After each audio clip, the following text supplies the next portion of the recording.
Sorotan selanjutnya, saudara, seorang pelajar berusia 13 tahun ditemukan meninggal dengan luka-luka lebam di Sungai Batang Kuranji, Kota Padang, Sumatera Barat, Minggu 9 Juni lalu. Rekaman video amatir menunjukkan jenazah dibawa ke Rumah Sakit Bayangkara Padang, kemudian dijemput pihak keluarga yang sebelumnya kehilangan salah seorang anggota keluarganya. Sebelum ditemukan tewas, korban berada di jembatan Kuranji yang saat itu diduga sedang terjadi tawuran sehingga polisi datang ke lokasi kejadian. Tawuran udah baru masih kakul nah.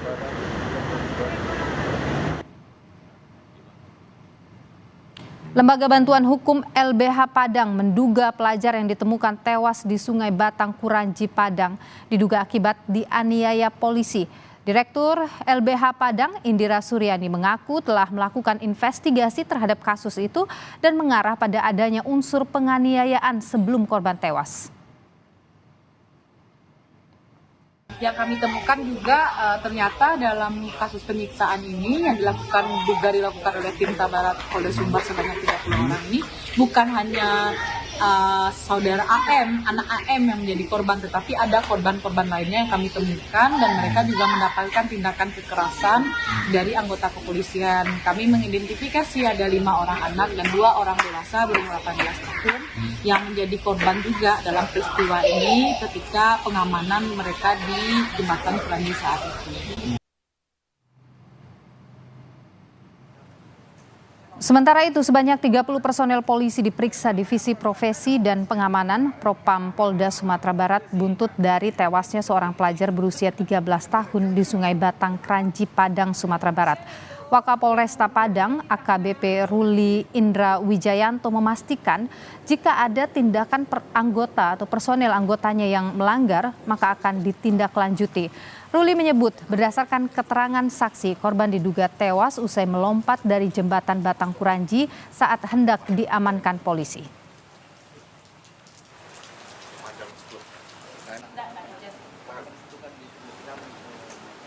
Pak Jeffrey Mon. Apa banyak nama pasien juga ya? Terima kasih.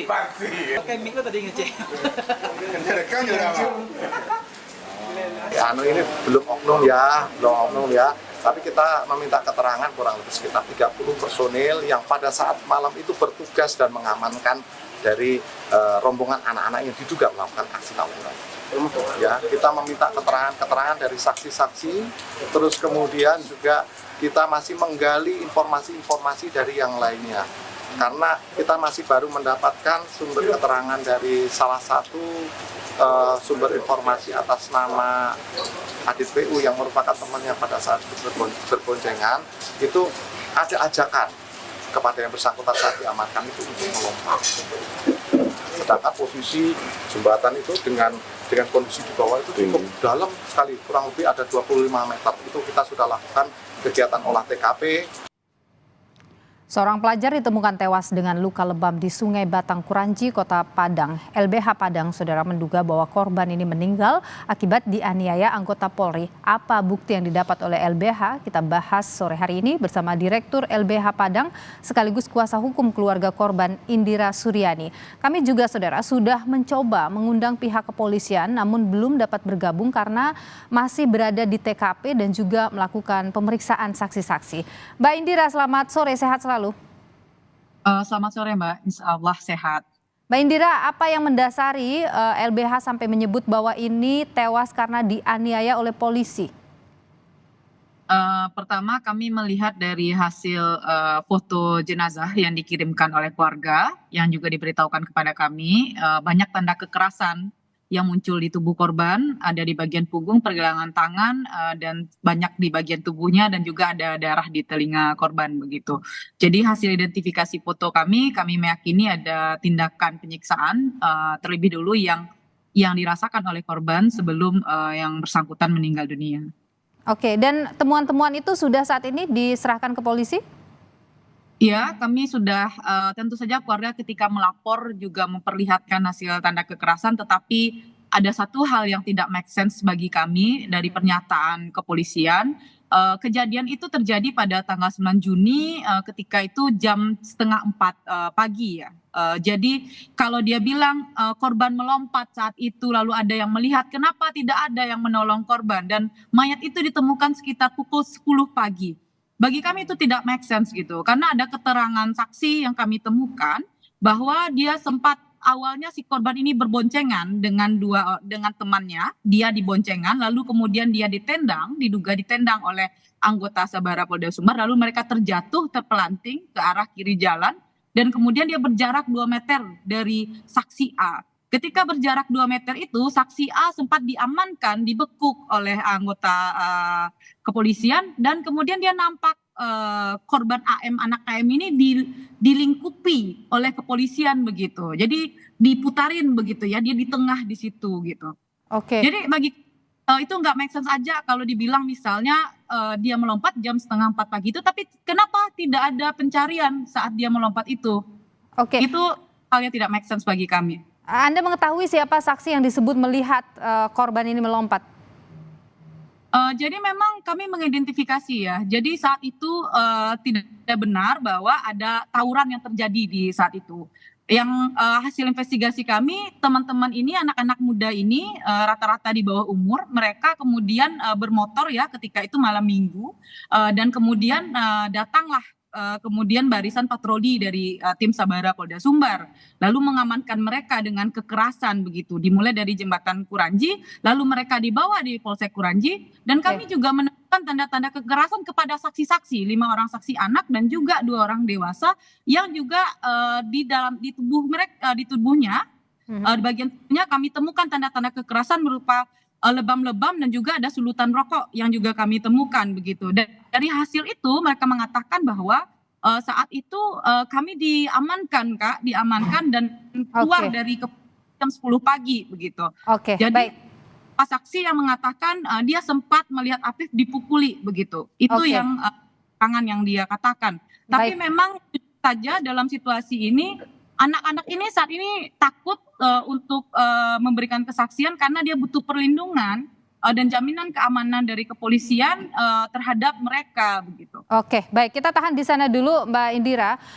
Saya ingin memutarkan dulu statement yang keluar dari polisi karena sementara ini Mbak Indira ada sebanyak 30 personel polisi yang diperiksa oleh Divisi Profesi dan Pengamanan atau Propam Polda Sumatera Barat ya, terkait dengan tewasnya seorang pelajar yang berusia 13 tahun ini. Nah, Wakapolresta Padang AKBP Ruli Indra Wijayanto ini memastikan bahwa kalau nanti memang ada tindakan personel anggotanya yang melanggar, maka akan ditindaklanjuti. Ini belum oknum ya, tapi kita meminta keterangan kurang lebih sekitar 30 personil yang pada saat malam itu bertugas dan mengamankan dari rombongan anak-anak yang diduga melakukan aksi tawuran. Ya, kita meminta keterangan dari saksi-saksi, terus kemudian juga kita masih menggali informasi-informasi dari yang lainnya. Karena kita masih baru mendapatkan sumber keterangan dari salah satu sumber informasi atas nama Adit PU yang merupakan temannya pada saat berboncengan, itu ada ajakan kepada yang bersangkutan saat diamankan itu untuk melompat. Sedangkan posisi jembatan itu dengan kondisi di bawah itu cukup dalam sekali, kurang lebih ada 25 meter. Itu kita sudah lakukan kegiatan olah TKP. Oke, Mbak Indira, kalau kita dengar tadi ya sudah ada yang diperiksa, ada 30 polisi yang diperiksa. Anda juga sudah melaporkan ini ke Polres, ke Polda ya. Bagaimana sejauh ini progres laporan Anda? Jadi pasca kejadian tanggal 10 Juni itu keluarga korban, bapak korban langsung melaporkan kasus ini ke Polresta Padang dan Polresta sudah memproses itu. Tetapi memang ada beberapa hal yang menurut kami masih lalai. Kami saat ini masih menunggu proses otopsi, menunggu hasil otopsi keluar tentang bagaimana akibat ini ya tanda-tanda kekerasan dan juga akibat kematian yang kemudian dibuktikan dengan scientific evidence gitu. Dan sebenarnya dalam situasi ini kami mengatakan bahwa ketika kami meminta keterangan dari teman-teman anak-anak yang menjadi saksi itu, kami menanyakan apa tuduhan polisi terhadap teman-teman begitu, dan mereka menyampaikan bahwa kami dituduh akan melakukan tawuran dan kami dipaksa untuk mengatakan kami akan Dan kemudian saya tanyakan, apakah saat itu kalian membawa senjata tajam? Dan mereka menjawab tidak ada, dan memang di jam 10 pada tanggal 9 Juni itu kan mereka dilepaskan begitu saja, Mbak, situ. Oke. Tidak. Mbak Indira, saya ingin penegasan kembali. Jadi bukti yang sudah dimiliki oleh LBH terkait dengan yang bisa membuktikan bahwa memang ada penganiayaan terhadap korban ini apa?